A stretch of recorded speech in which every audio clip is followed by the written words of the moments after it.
అసెంబ్లీలో మూసీ ప్రక్షాళనపైన వాడివేడి చర్చ జరిగింది. బీఆర్ఎస్ హయాంలో 16,000 కోట్ల అంచనాతో ప్రణాళికలు రచిస్తే రేవంత్ ప్రభుత్వంలో ఆ అంచనా 1,50,000 కోట్లకు ఎలా పెరిగింది అంటూ ప్రశ్నించారు కేటీఆర్. 1,50,000 కోట్లు అనేది బీఆర్ఎస్ ఊహాగానాలే తప్ప డిపిఆర్ కూడా రెడీ కాలేదన్నారు మంత్రి శ్రీధర్ బాబు. మీరు మొదలు మేము ఆనాడు ప్రతిపాదనలు రూపొందించినప్పుడు అధ్యక్ష మూసీ విషయంలో 16,000 కోట్ల రూపాయలతో మేము అంచనా వ్యయంతో రూపొందించాం. అందులోనే 10,000 కరోడ్తో ఎక్స్ప్రెస్ వే కూడా ఉన్నది.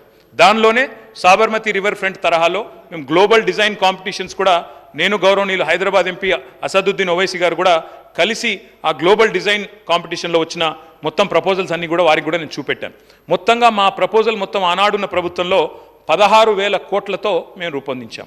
మరి ఈరోజు మూసీ అభివృద్ధిని చేస్తామని చెప్పి ఒకసారేమో ముఖ్యమంత్రి గారు 50,000 కోట్లతో అభివృద్ధి అన్నారు, ఒకసారేమో పర్యాటక శాఖ మంత్రి గారు 70,000 కోట్లతో అన్నారు. పత్రికలో వచ్చింది 1,50,000 కోట్లతో మూసీ అభివృద్ధి అని వచ్చింది.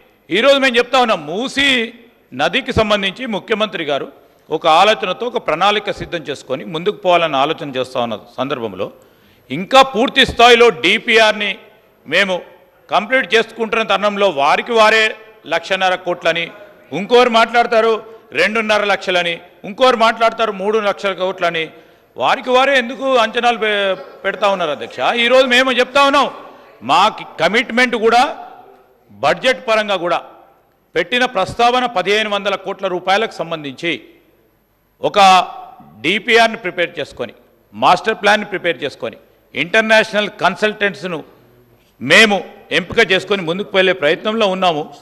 మీకు సందేహాలు వద్దు, ఏదేమైనా కానీ ట్రాన్స్పరెంట్గా మూసీ రివర్ డెవలప్మెంట్ అథారిటీని, దానికి సంబంధించిన అభివృద్ధిని, దాన్ని ఒక ఎకనామిక్ గ్రోత్ ఇంజన్ చేసే అంశం విషయంలో దానిపైన కూడా మరొకసారి ప్రత్యేకమైన ప్రస్తావన తీసుకొస్తాం.